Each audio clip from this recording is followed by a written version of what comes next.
Hello friends, welcome to Tejas study point. आज के इस वीडियो में हम लोग वैदिक सभ्यता के रिलेटेड जितने भी एमसीक्यूज बहुत से एग्जाम्स में पूछे गए हैं उन सभी को पढ़ने का प्रयास करेंगे। अगर आप ल्यूसेंट बुक को पढ़ रहे हैं या फिर आपने अभी तक उसको नहीं खरीदी है तो आप जो है इन क्वेश्चंस को पढ़ने के लिए हमारे इस वीडियो की हेल्प ले सकते हैं। आपसे ये अनुरोध है कि आप अपने इस चैनल को सब्सक्राइब जरूर करें ताकि हमें ऐसे ही वीडियो बनाने के लिए मोटिवेशन मिलता रहे। तो शुरुआत करते हैं हमारे पहले प्रश्न की। पहला प्रश्न है, पूर्व वैदिक या ऋग्वैदिक संस्कृति का काल किसे माना गया है? ऋग्वैदिक काल का जो है सर्वमान्य काल कौन सा माना गया है? तो इसका सही आंसर क्या हो जाएगा? इसका सही आंसर हो जाएगा 1500 ईसा पूर्व से 1000 ईसा पूर्व तक। अगला क्वेश्चन है, उत्तर वैदिक संस्कृति का काल किसे माना गया है? उसके बाद 1000 ईसा पूर्व से 600 ईसा पूर्व तक कौन सी संस्कृति का काल माना गया है? उत्तर वैदिक काल। ये आपको बता दें कि ऋग्वेद के काल को या ऋग्वेद का जो पीरियड था उसको ऋग्वैदिक काल बोलते हैं और ऋग्वेद के बाद का जो समय है उसको उत्तर वैदिक काल बोला जाता है। अगला हमारा क्वेश्चन है, आर्य शब्द का क्या अर्थ है? आर्य शब्द का अर्थ क्या होता है? योद्धा, यज्ञकर्ता, श्रेष्ठ या विद्वान। तो आर्य का अर्थ होता है श्रेष्ठ।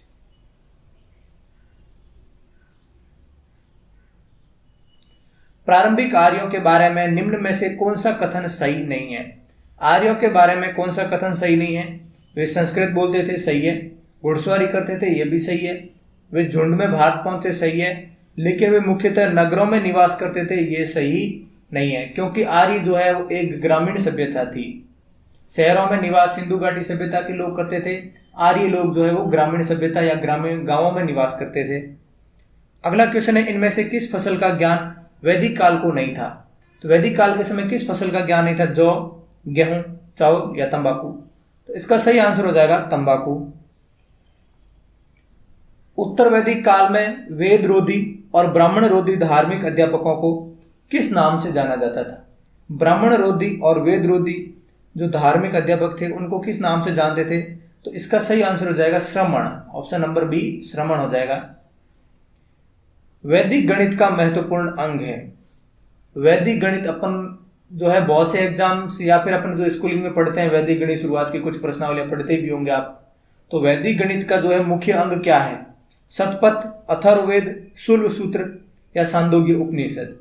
तो इसका सही आंसर हो जाएगा ऑप्शन नंबर सी सूत्र।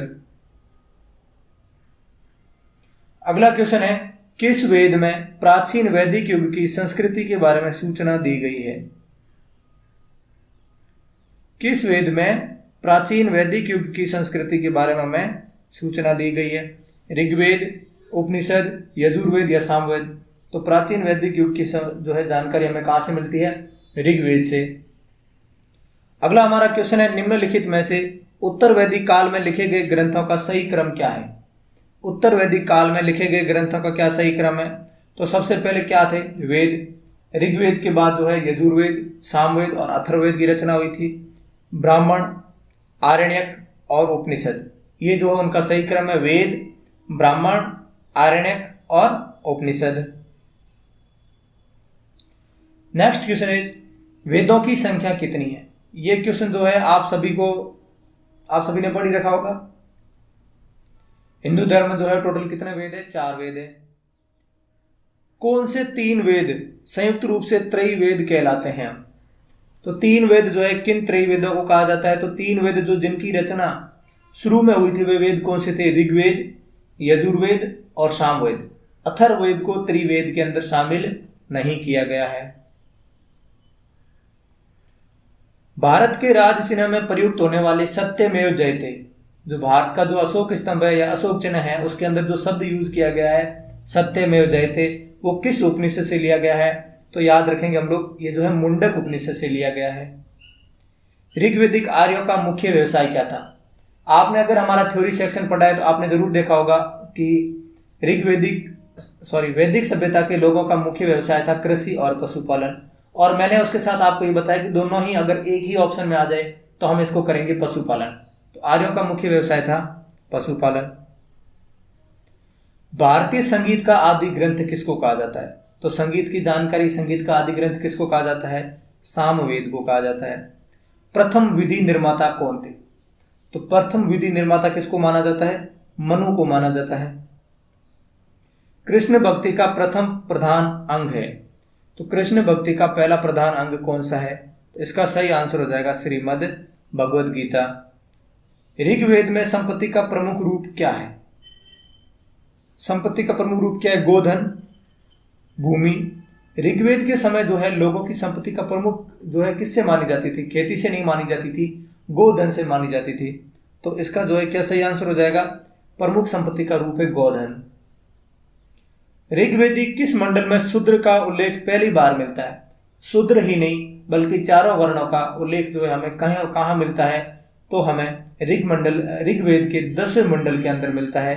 तो इसका सही आंसर हो जाएगा 10वें मंडल में। और 10वें मंडल के पूछ ले किस सूक्त में मिलता है? तो पुरुष सूक्त में मिलता है हमें 4 वर्णों या चतुर्वर्णीय सिद्धांत का जानकारी। हमारा क्वेश्चन है, पुराणों की संख्या कितनी है? तो हमारे हिंदू धर्म में टोटल कितने पुराण है? इसका सही आंसर होगा ऑप्शन नंबर ए 18 पुराण है। इसके साथ हम लोग वेदों की संख्या 4 याद रखते हैं, वेदांगों की संख्या 6 है और उपनिषदों की संख्या कितनी है? 108। ये भी साथ में ध्यान रखेंगे आप लोग। अगला है, वैदिक धर्म का मुख्य लक्षण इनमें से किसकी उपासना था? तो वैदिक धर्म का मुख्य लक्षण किसकी उपासना था? तो इसका सही आंसर हो जाएगा ऑप्शन नंबर ए प्रकृति की। किस देवता के लिए ऋग्वेद में पुरंदर शब्द का प्रयोग किया गया है? ऋग्वेद में पुरंदर शब्द का प्रयोग किस देवता के लिए किया गया है? तो जहां आपने कभी हिंदी पढ़ी है तो आपने जरूर इंद्र का जो है पर्यायवाची शब्द पुरंदर जरूर पढ़ा होगा। तो पुरंदर जो है वो किसके लिए यूज हुआ है? इंद्र के लिए। शुल्ब सूत्र किस विषय से संबंधित पुस्तक है? जो शुल्ब सूत्र पुस्तक है वो किस विषय से संबंधित है? वो है ऑप्शन नंबर ए ज्योतिष से संबंधित, जिसको वैदिक गणित का मुख्य अंग भी कहा जाता है। आर्य भारत में आए हैं, सर्वप्रथम बसे थे। भारत में आके आर्य जो है पहली बार कहां बसे थे? तो अफगानिस्तान और पंजाब में बसे थे। तो पंजाब ऑप्शन में दे रखा है और ये जो है इसका सही आंसर हो जाएगा सामा तट पे। सूची 1 और सूची 2 को सम्मिलित करना है। ऋग्वेद, यजुर्वेद, सामवेद, अथर्ववेद और उधर जो है योगों को अध्ययन करने वालों के नाम लिख रखे हैं। तो हमें आपको हमने बताया था कि ऋग्वेद के अध्ययन करने वाले को जो है होत्री कहा जाता है, यजुर्वेद के अध्ययन करने वाले को उद्धर्यु कहा जाता है, सामवेद के अध्ययन करने वाले को उद्गाता कहा जाता है और अथर्ववेद के अध्ययन करने वाले को ब्रह्मा कहा जाता है। तो इसका सही आंसर हो जाएगा A1, B2, C3, D4। अगला क्वेश्चन है हमारा, वेदों को अपौरुषेय क्यों कहा जाता है? क्यों वेदों को अपौरुषेय कहा जाता है? क्योंकि इनकी रचना किसी पुरुष ने नहीं की थी। वेदों की रचना किसने की थी? वेदों की रचना की थी देवताओं ने, इसलिए वेदों को क्या कहा जाता है? अपौरुषेय कहा जाता है। वैशेषिक दर्शन के प्रतिपादक कौन है? प्रमुख दर्शन और प्रमुख दर्शनों के उनके प्रतिपादकों के बारे में हमने पिछले वीडियो में, थ्योरी वाले वीडियो में देखा था। अगर आपने थ्योरी नहीं देखी तो उसको भी जरूर देखें, तो साथ साथ में आपके थ्योरी और एमसीक्यू दोनों ही क्लियर होते चलेंगे। वैशेषिक दर्शन के प्रतिपादक कौन है? तो वैशेषिक दर्शन के प्रतिपादक कौन है? कपिल, गीतम, उलूक या कणद या पतंजलि। तो इसका सही आंसर हो जाएगा ऑप्शन नंबर सी उलूक या फिर कणाद। मीमांसा या पूर्व मीमांसा दर्शन के प्रतिपादक कौन है? तो मीमांसा या पूर्व मीमांसा के दर्शन के प्रतिपादक कौन है? ऑप्शन नंबर ए जैमिनी इसका आंसर हो जाएगा। उत्तर मीमांसा के प्रतिपादक कौन है? तो इसका सही आंसर हो जाएगा बादरायण। तो ये ध्यान रखेंगे, पूर्व मीमांसा के जैमिनी और उत्तर मीमांसा के बादरायण। ऋग्वेद का कौन सा मंडल पूर्णतः सोम को समर्पित है? ऋग्वेद का कौन सा मंडल ऐसा है जो सोम को समर्पित है? तो इसका सही आंसर हो जाएगा ऑप्शन नंबर सी 8वां मंडल। प्रसिद्ध 10 राजाओं का युद्ध यानी 10 राज्य युद्ध किस नदी के तट पर लड़ा गया था? तो ये हमने पढ़ा था कि वर्तमान में जो रावी नदी है, जिसको पुरानी जो है, जिसका पुराना नाम या वैदिक नाम इसका क्या है? पुरुषनी नदी। और इसका सही आंसर क्या हो जाएगा? ऑप्शन नंबर डी पुरुषनी नदी के किनारे। धर्मशास्त्रों में भू राजस्व की दर क्या थी? तो जो भू राजस्व यानी कर लिया जाता था उसकी क्या रेट थी या कितना लिया जाता था? तो इसका सही आंसर हो जाएगा ऑप्शन नंबर सी 1/6। 800 ईसा पूर्व से 600 ईसा पूर्व का काल किस युग से जुड़ा हुआ है? तो हमने देखा है कि 1500 से लेके 1000 ईसा पूर्व तक का समय जो है उसको ऋग्वेदी काल कहा जाता है और 1000 ईसा पूर्व से 600 ईसा पूर्व के बीच के काल को जो है उत्तर वैदिक काल कहा जाता है। तो इसका सही आंसर क्या हो जाएगा, या आपने कोई वैदिक काल नहीं दे रखा, तो इसका उत्तर वैदिक काल को जो है वो ब्राह्मण युग के नाम से भी जानते हैं। किस काल में अछूत की अवधारणा को स्पष्ट रूप से उदित हुई? जो छुआछूत की अवधारणा है वो किस काल के अंदर जो है एक उजागर हुई? ऋग्वैदिक काल, उत्तर वैदिक काल, गुप्त काल या धर्मशास्त्र काल? तो इसका सही आंसर हो जाएगा धर्मशास्त्र काल। एशिया माइनर स्थित बोगाजकोई का महत्व इसलिए है क्योंकि वहां जो अभिलेख प्राप्त हुए हैं उनमें 4 वैदिक देवताओं इंद्र, वरुण, मित्र, नास्य का उल्लेख मिलता है। मध्य एशिया व तिब्बत के बीच व्यापारिक संबंध है। वेद के मूल ग्रंथ की रचना यहीं हुई थी, या इनमें से कोई नहीं? तो बोगाजकोई जो है वो किस लिए प्रसिद्ध है? क्योंकि यहाँ जो अभिलेख प्राप्त हुए थे, यहाँ पर जो 4 वैदिक देवताओं का जो है वो वर्णन मिलता है, वरुण, मित्र, नास्य और इंद्र। इसका सही आंसर हो जाएगा ऑप्शन नंबर ए। गायत्री मंत्र किस पुस्तक में मिलता है? तो हमने ये देख लिया कि गायत्री मंत्र का उल्लेख जो है ऋग्वेद के 3रे मंडल में किया गया है। तो इसका सही आंसर हो जाएगा ऑप्शन नंबर ए, ऋग्वेद। न्याय दर्शन को प्रचारित किसने किया था? न्याय दर्शन का प्रचार किसने किया था? तो ऑप्शन नंबर हो जाएगा बी, गौतम ने। दर्शनों के क्वेश्चन यहाँ पे भी आ चुके हैं और थ्योरी में भी हमने पढ़ लिए हैं। प्राचीन भारत में निष्क से जाने जाते थे। निष्क किसको कहा जाता था प्राचीन भारत में? तो इसका सही आंसर हो जाएगा स्वर्ण आभूषण। जो सोने के आभूषण होते थे उनको वैदिक सभ्यता में क्या कहा जाता था? निष्क कहा जाता था। योग दर्शन के प्रतिपादक कौन है? तो इसका सही आंसर हो जाएगा पतंजलि। जैमिनी जो है वो पूर्व मीमांसा।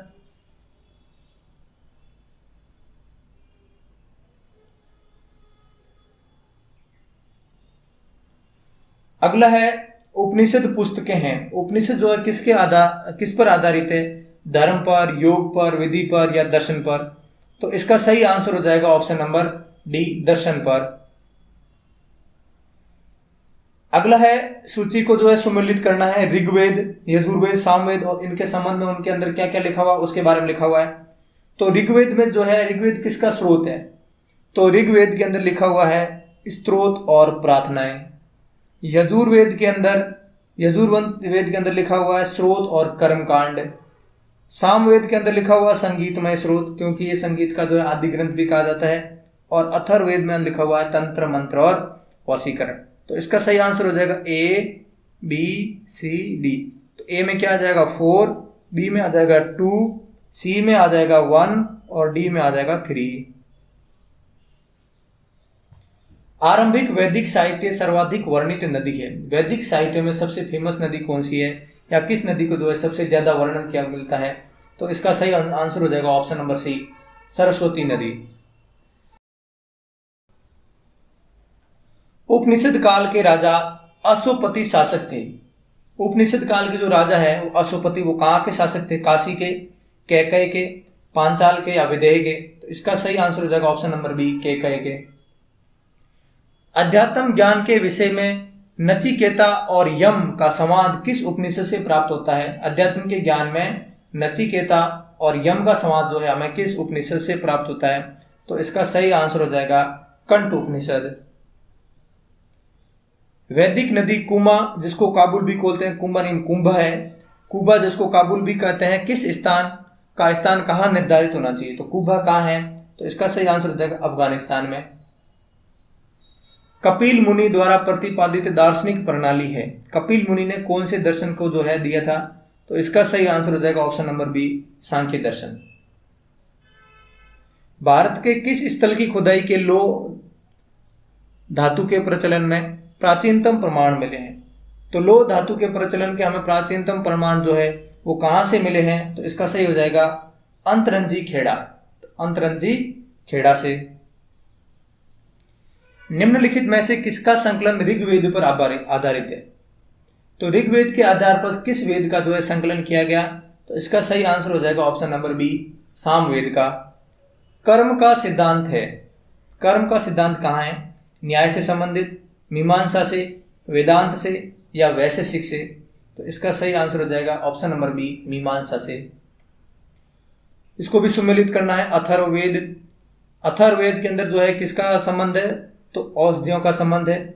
ऋग्वेद के अंदर ईश्वर की महिमा का संबंध है। यजुर्वेद में बलिदान की विधि है और सामवेद में जो है वो संगीत का वर्णन मिलता है। तो ये आप जो है मिलान कर सकते हो इनको। चरक संहिता नामक पुस्तक किस विषय से संबंधित है, जो चरक संहिता है वो किस विषय से संबंधित है, तो चरक के संहिता जो है वो चरक ने अपने जीवनी लिखी थी और चरक कौन थे, वो एक चिकित्सक थे, तो ये जो है चिकित्सा से संबंधित है। यज्ञ संबंधी विधि विधानों का पता चलता है, तो यज्ञ के बारे में हमें कहां से पता चलता है, ऑप्शन नंबर डी यजुर्वेद। वैदिक युगीन सभा क्या थी, वैदिक काल के अंदर जो वो सभा क्या थी, गांवों के व्यवसायिक लोगों की संस्था थी, या राज दरबार होता था वहां पे, या मंत्री परिषद था, या राजा के समस्त लोगों की एक राष्ट्रीय सभा थी। तो इसका सही आंसर हो जाएगा ऑप्शन नंबर सी, मंत्री परिषद था। सभा और समिति, जिनको अथर्ववेद के अंदर प्रजापति की 2 पुत्रियां भी कहा गया है, ये जो है राजाओं के लिए जो है काम करने वाली क्या थी, मंत्री परिषद थी। वैदिक युग में प्रचलित लोकप्रिय शासन प्रणाली थी, वैदिक काल के अंदर कौन सी लोकप्रिय जो है शासन प्रणाली थी, तो इसका सही आंसर हो जाएगा ऑप्शन नंबर सी, गणतंत्र। सबसे प्राचीन वेद कौन सा है, तो ये तो बताने की जरूरत है नहीं मेरे को लगता है, ऑप्शन नंबर ए ऋग्वेद। निम्नलिखित में से कौन भारतीय दर्शन की आरंभिक विचारधारा है, भारतीय दर्शन की जो है आरंभिक विचारधारा क्या है, सांख्य, वैशेषिक, मीमांसा या योग, तो इसका सही आंसर हो जाएगा ऑप्शन नंबर ए सांख्य। सांख्य, योग, न्याय, वैशेषिक, मीमांसा एवं वेदांत, इन 6 भिन्न भिन्न दर्शनों की स्पष्ट रूप से अभिव्यक्ति हुई है, कब, तो वैदिक युग पढ़ रहे हैं, तो इसका सही आंसर हो जाएगा वैदिक युग में। निम्नलिखित में से वह दस्तकारी कौन सी है जो आप द्वारा व्यवहार में नहीं ली गई, तो कौन सी है, मृदभांड, आभूषण, बढ़ईगिरी या लुहार, इसका सही आंसर हो जाएगा ऑप्शन नंबर डी, लुहार या लुहारगिरी। ऋग्वेद के किन 6 मंडलों को वंश मंडल या गोत्र मंडल कहा जाता है, ऋग्वेद के कौन कौन से मंडल है, कहां से कहां तक, जिनको जो है गोत्र मंडल कहा जाता है, तो इसका सही आंसर क्या हो जाएगा, चौथे मंडल से लेकर 9वें मंडल तक। तीसरे मंडल में जो है वो गायत्री मंत्र का उल्लेख है, उसके बाद चौथे से लेकर 9वें मंडल तक जो है सिर्फ गोत्र मंडल है, जहां हमें जो है गोत्र के बारे में जानकारी मिलती है। और 10वें मंडल के अंदर हमें किसकी जानकारी मिलती है, हमें वर्ण व्यवस्था के बारे में जानकारी मिलती है। किस वेद में जादुई माया और वशीकरण का वर्णन है, तो इसका अपने को पता ही है, जादू टोना, वशीकरण, चिकित्सा, औषधि, विज्ञान, इन सब का वर्णन जो हमें कहां से मिलता है, ऑप्शन नंबर डी अथर्ववेद से। आर्य शब्द इंगित करता है, आर्य क्या बताता है, आर्य बताता है श्रेष्ठ वंश को, आर्य का अर्थ ही होता है श्रेष्ठ। ऋग्वेद में कुल कितने मंडल हैं, तो ऋग्वेद में टोटल मंडल कितने हैं, तो इसका सही आंसर हो जाएगा ऑप्शन नंबर डी 10 मंडल हैं। आर्य भारत में कहां से आए थे, तो ये आर्यों का भारत आगमन का जो है सबसे प्रचलित सिद्धांत कौन सा है, मैक्स मुलर का सिद्धांत है। मैक्स मुलर ने बताया था कि आर्य जो है वो मध्य एशिया से भारत आए थे, और इस संबंध में बाल गंगाधर तिलक का भी जो विचार है वो भी प्रचलित है, जिसको बाल गंगाधर तिलक ने कहा था कि आर्य जो है वो आर्कटिक प्रदेशों से आए हैं। कौन सा वेद अंशतः गद्य रूप में रचित है, अंशतः मतलब आधा या थोड़ा, थोड़ा गद्य थोड़ा पद्य, और गद्य और पद्य का वेद किसको कहा जाता है, तो इसका सही आंसर हो जाएगा ऑप्शन नंबर बी यजुर्वेद को। सभा और समिति, प्रजापति की 2 पुत्रियां थी, इसका उल्लेख हमें कहां से मिलता है, तो सभा और समिति प्रजापति की 2 पुत्रियां थी, इसका उल्लेख हमें मिलता है अथर्ववेद से। ऋग्वेद की प्राचीनतम संस्था कौन सी है, सभा, समिति, विदत या परिषद, तो इसका सही आंसर हो जाएगा ऑप्शन नंबर सी विदत। ब्राह्मण ग्रंथों में सर्वाधिक प्राचीन कौन सा है, तो सबसे प्राचीन ब्राह्मण ग्रंथ कौन सा है, तो आप ध्यान रखेंगे इसका सही आंसर हो जाएगा ऑप्शन नंबर बी शतपथ ग्रंथ। गोत्र व्यवस्था प्रचलन में कब आई, ऋग्वेदिक काल में, उत्तरवैदिक काल में, महाकाव्य काल में या सूत्र काल में, तो इसका सही आंसर हो जाएगा उत्तरवैदिक काल में। अनुलोम विवाह का अर्थ क्या है, अनुलोम विवाह क्या होता है, तो पहले आप देख लेते हैं कौन कौन से, उच्च वर्ण पुरुष और निम्न वर्ण की नारी के साथ विवाह, उच्च वर्ण के पुरुष का निम्न वर्ण की नारी के साथ विवाह, या निम्न वर्ण के पुरुष का उच्च वर्ग की नारी के साथ विवाह, उच्च वर्ण के पुरुष का उच्च वर्ण की नारी के साथ विवाह, या निम्न वर्ण के पुरुष का निम्न वर्ण की नारी के साथ विवाह। इनमें से प्रतिलोम अनुलोम विवाह कौन? इसका सही आंसर हो जाएगा ऑप्शन नंबर ए, उच्च वर्ण के पुरुष का निम्न वर्ण की नारी के साथ विवाह। ऑप्शन नंबर ए इसका सही आंसर हो जाएगा। और प्रतिलोम विवाह तब माना जाता है, प्रतिलोम विवाह क्या होता है? तो इसका क्या होता है? उच्च वर्ण की नारी का निम्न वर्ण के पुरुष के साथ विवाह प्रतिलोम विवाह माना जाता है। इसका ऑप्शन हो जाएगा ऑप्शन नंबर बी राइट हो जाएगा। उच्च वर्ण की नारी और निम्न वर्ण के पुरुष दोनों का विवाह जो है प्रतिलोम विवाह है। वैदिक युग में यव किसे कहा जाता था? तो यव कहा जाता था जौ को। व्रीहि शब्द किसके लिए प्रयुक्त हुआ है? तो व्रीहि यव जो है जौ को कहा जाता था, और व्रीहि जो किसको कहा जाता था? चावलों को कहा जाता था। अथर्व का अर्थ क्या है? अथर्व का अर्थ होता है पवित्र जादू। जो अथर्ववेद का जो अथर्व है इसका मतलब होता है पवित्र जादू। प्राचीनतम व्याकरण अष्टाध्यायी के रचनाकार कौन है? तो अष्टाध्यायी के रचनाकार कौन है? पाणिनि। निम्न में से कौन सी स्मृति प्राचीनतम स्मृति है? सबसे प्राचीनतम स्मृति कौन सी है? तो ऑप्शन नंबर ए, मनु स्मृति। आदि काव्य की संज्ञा किसे दी जाती है? आदि काव्य की संज्ञा किसे दी जाती है? तो इसको आप ध्यान रखोगे ऑप्शन नंबर ए, रामायण को। प्राचीनतम पुराण कौन सा है? सबसे पुराना पुराण कौन सा है? ऑप्शन नंबर ए सही हो जाएगा, मत्स्य पुराण। ऋग्वेद में सबसे पवित्र नदी किस नदी को माना गया है? तो हमने देखा सबसे ज्यादा जो है वर्णन या उल्लेख जो है किस नदी का हुआ था? ऑप्शन नंबर बी, सरस्वती नदी का। वैदिक समाज की आधारभूत इकाई क्या थी? आधारभूत इकाई बोले तो सबसे प्राथमिक प्रशासनिक इकाई क्या थी? तो इसका सही आंसर हो जाएगा कुल। और कुल के मुखिया को जो है वो क्या कहा जाता था? कुलप कहा जाता था। ऋग्वेदी काल के उस सबसे प्रधान देवता की पहचान करो जिसकी स्तुति 250 सूक्तों की रचना की गई है। जिसकी स्तुति में 250 सूक्त लिखे गए हैं, ऐसे कौन से देवता थे? तो इसका सही आंसर हो जाएगा ऑप्शन नंबर ए, इंद्र। किस वेद में सभा को नरिष्ठ अर्थात सामूहिक वाद विवाद या उल्लंघनीय कहा गया है? किस वेद में जो है सभा को नरिष्ठ या फिर उल्लंघनीय कहा गया है? तो इसका सही हो जाएगा ऑप्शन नंबर डी, अथर्ववेद में। सभा और समिति के बारे में ज्यादातर जो है उल्लेख भी कहाँ मिलता है? अथर्ववेद के अंदर ही मिलता है। किस रचना में नारी को सुरा पांसा के साथ 3 प्रमुख बुराइयों में शामिल किया गया है? नारी को जो है सुरा और पांसा के साथ जो है 3 प्रमुख बुराइयों में किस रचना में शामिल किया गया है? तो आप इसको याद रखेंगे, मैत्राणी संहिता में। उत्तर वैदिक काल में किस देवता को सर्वोच्च स्थान प्राप्त हुआ? ऋग्वेदिक काल में सबसे प्रमुख देवता कौन से थे? इंद्र। और उत्तर वैदिक काल तक आते आते इंद्र की जगह सबसे प्रमुख देवता कौन हो गए थे? Option number A, Prajapati. सुमिलित करना है, राजसूय यज्ञ। अगला क्वेश्चन है, संस्कारों की कुल संख्या कितनी है?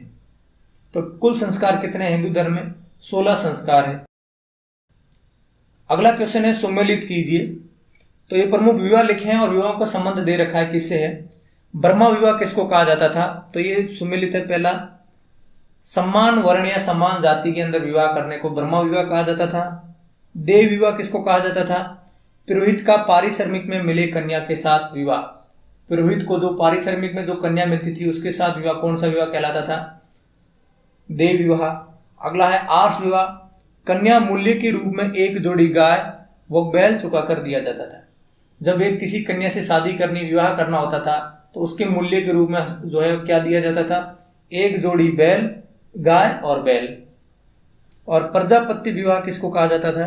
बिना दहेज का जो विवाह किया जाता था, बिना दहेज लिए, वो विवाह प्रजापत्य विवाह कहलाता था। तो इसका ऑप्शन यही होगा, A1, B2, C3, D4। अगला हमारा क्वेश्चन है, इसको सुमेलित करना है, गंधर्व विवाह।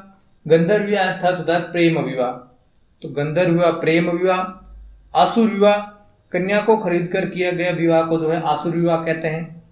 राक्षस विवाह, पराजित राजा की कन्या को अपहरण करके या फिर अपहरण की गई कन्या के साथ विवाह।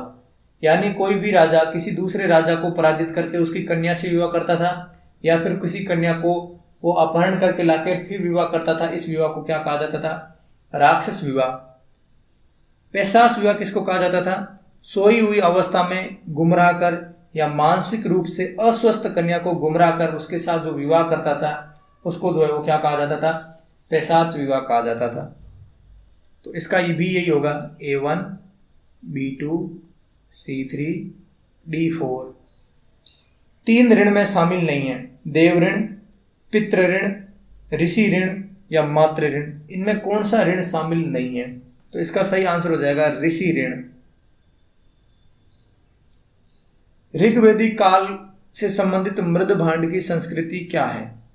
तो ऋग्वेदिक काल से संबंधित मृद भांड यानी मिट्टी के बर्तनों की संस्कृति कैसी है? तो इसका आप आंसर याद रखोगे, गेरुवर्णी मृद भांड, गेरुवर्णी मृद भांड। उत्तर वैदिक काल के मृद भांड की संस्कृति कैसी है? तो इसका कैसा है? चित्रित धूसर मृद भांड। ऋग्वैदिक काल के मृद भांड है गेरुवर्णी और उत्तर वैदिक काल के मृद भांड कैसे हैं? चित्रित धूसर मृद भांड है। हरियाणा प्रांत में चित्रित धूसर मृद भांड स्थल किस स्थान पर हाल ही में की गई उत्खननों में प्रकाश में आया है? कहां पर जो है उत्खनन के दौरान हरियाणा से जो मिले चित्रित धूसर मृद भांड है वो प्रचलन में आए हैं? तो इसका सही आंसर हो जाएगा ऑप्शन नंबर बी, भगवानपुर में।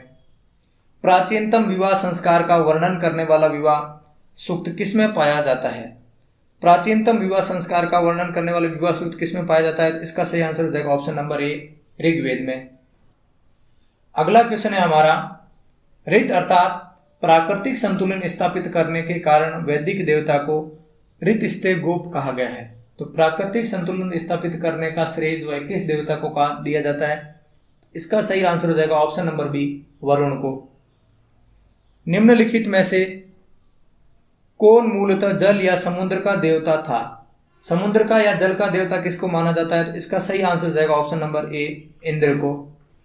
अगला क्वेश्चन है, 3 क्रमों में तीनों लोकों को माप लेने के कारण किसे उपक्रम कहा गया? 3 क्रमों में 3 लोकों को मापने का क्रम जो है किस उपक्रम को कहा गया है?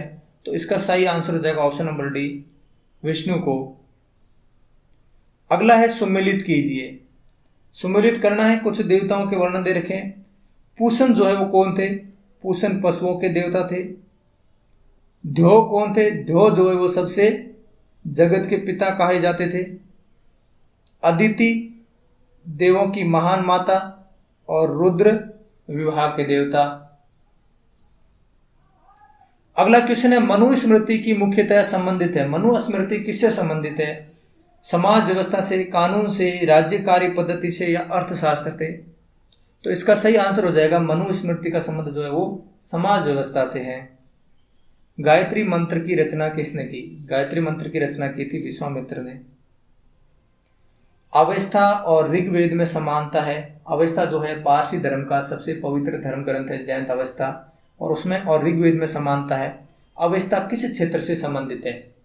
तो पारसी धर्म जो है मुख्यतः किस देश में निवास करता है? तो इसका सही आंसर हो जाएगा ऑप्शन नंबर बी, ईरान से। निम्नलिखित में से कौन सी एक ऋग्वेदिक आर्यों की लाक्षणिक विशेषता नहीं है? कौन सी आर्यों की विशेषता नहीं है? देखें, वे अश्वों, रयों और कांस्यों के उपयोग से परिचित थे। वे लोहे के उपयोग से परिचित थे। ये घी से परिचित थे जो संपत्ति का सर्वाधिक महत्वपूर्ण रूप थी। और वे ताम्र और आधुनिक हाल फाल के उपयोग से परिचित थे। कौन सी जो विशेषता है वो ऋग्वैदिक आर्यों की लाक्षणिक विशेषता नहीं है? तो इसका सही आंसर हो जाएगा ऑप्शन नंबर बी, लोहे के उपयोग से परिचित थे। क्योंकि लोहे का उपयोग जो है वो कब प्रचलन में आया था? उत्तर वैदिक काल में। तो ऋग्वेद में किन नदियों का उल्लेख अफगानिस्तान से आए आर्यों के संबंध का सूचकांक है? तो अफगानिस्तान की कौन कौन सी नदियां हैं? तो इसका सही आंसर हो जाएगा कुबा और क्रमु। अगला क्वेश्चन है, धर्म तथा ऋतु प्राचीन वैदिक संस्कृति के एक केंद्रीय विचार को चित्रित करते हैं। इस संदर्भ में कथनों पर विचार कीजिए। धर्म व्यक्ति के दायित्व एवं स्वयं तथा दूसरों के प्रति व्यक्तिगत कर्तव्यों की संकल्पना था। ऋत जो है वो मूलभूत नैतिक विधान था जो सृष्टि और उसमें अंतर्निहित सारे तत्वों के क्रियाकलापों को संचालित करता था। तो आप ये दोनों पॉइंट ध्यान रखेंगे, धर्म और ऋत की प्राचीन वैदिक संस्कृति के बारे में कौन कौन सी विचारधाराएं थी, तो ये दोनों ध्यान रखेंगे, ए और बी दोनों। आर्यों के आर्कटिक होम का सिद्धांत किसने दिया? आर्कटिक होम अर्थात आर्यों का आगमन आर्कटिक रीजन से हुआ था, ये जो है शब्द किसने कहे थे? तो इसका सही आंसर हो जाएगा Bal Gangadhar Tilak, option number C. Last question है हमारा, सूची 1 और 2 को सम्मिलित करना है। कुबा, पुरुषनी, सदानीरा और शतुद्री, इनके वैदिक काल के नाम दे रखे हैं। तो कुबा का वर्तमान वैदिक काल का नाम क्या था? वर्तमान का नाम क्या है? काबुल। पुरुषनी नदी जो है जिसको वर्तमान में क्या कहा जाता था? रावी। सदानीरा को वर्तमान में कहा जाता है गंडक, और शतुद्री को क्या कहा जाता है? सतलज। ये प्रमुख नदियों के जो है वैदिक कालों के या वैदिक काल में नदियों के क्या नाम थे। और भी बहुत सारी नदियां हैं जिनको हमने पिछले वीडियो में बहुत अच्छे से डिटेल से पढ़ा है। अगर आपने वो वीडियो नहीं देखा है तो उसको जरूर देखें। और अगर आपको ये वीडियो पसंद आया है तो वीडियो को जरूर लाइक करें और चैनल को सब्सक्राइब करें। तो इस वीडियो को हम लोग यहीं पे समाप्त करेंगे। Thank you. जय हिंद, जय भारत।